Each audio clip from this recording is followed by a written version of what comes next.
Hello বন্ধুরা, তোমরা শুনছো পৌরাণিক গল্প সমগ্র বিষ্ণু পুরাণ থেকে গল্প।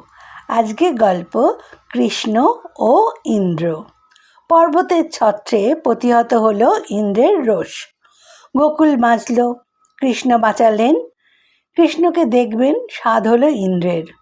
ঐরাবতে আরোহণ করে ইন্দ্র এলেন গোবর্ধন পর্বতে কৃষ্ণ দর্শনে।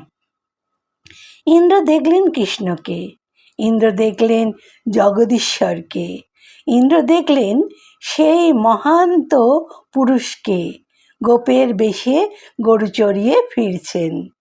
পাখা ছড়িয়ে ছায়া করে অদৃশ্যভাবে গরুর রয়েছে তার পাশে পাশে। ঐরাবত থেকে নেমে এগিয়ে এলেন ইন্দ্র। প্রীতিতে ইন্দ্রের নয়ন বিস্ফারিত, ওষ্ঠপ্রান্তে মৃদু হাসি। কৃষ্ণকে বললেন, আমি এসেছি, অন্য কিছু চিন্তা করে বসবেন না। চরাচরের আধার আপনি, পরমেশ্বর। বুঝেছি ভূভার হরণের জন্যই আপনার মর্তাবর্তন। যজ্ঞ ভঙ্গ হলো, রোষ করেছিলাম, মেঘেদের পাঠিয়েছিলাম। গোকুলের এত ক্লেশ সেই জন্যই। আপনি রক্ষা করেছেন, গোবর্ধন উৎপাটন করে আমাকে প্রতিহত করেছেন। আপনার এ অদ্ভুত কাজে আমি পরিতোষিত।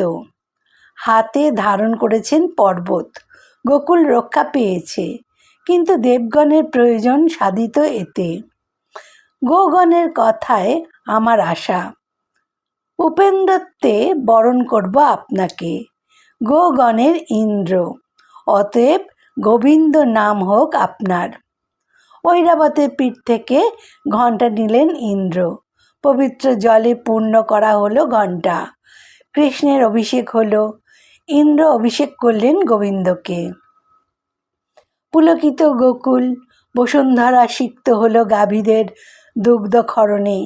ইন্দ্র বললেন, পৃথিবীর ভার হরণের জন্য আমার অংশ পৃথার গর্ভে জন্ম নিয়েছে। নাম তার অর্জুন, তাকে রক্ষা করবেন। অর্জুন সহায় হবে আপনার কাজে, অতএব তাকে রক্ষা করবেন। কৃষ্ণ বললেন, অর্জুন জন্মেছে এ আমি জানি। যতদিন থাকব পৃথিবীতে ততদিন অর্জুনকে আমি পালন করব। যতদিন থাকব পৃথিবীতে ততদিন অর্জুনকে জয় করতে কেউ পারবে না।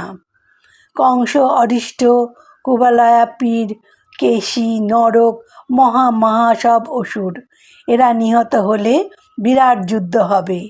সেই যুদ্ধেই ভূভার হরণ করব। আমি আছি, অতএব অর্জুন কুশলে থাকবেন। আপনি নিশ্চিন্তে যেতে পারেন। আমি আছি, কোনো শত্রুই অর্জুনের ক্ষতি করতে পারবে না।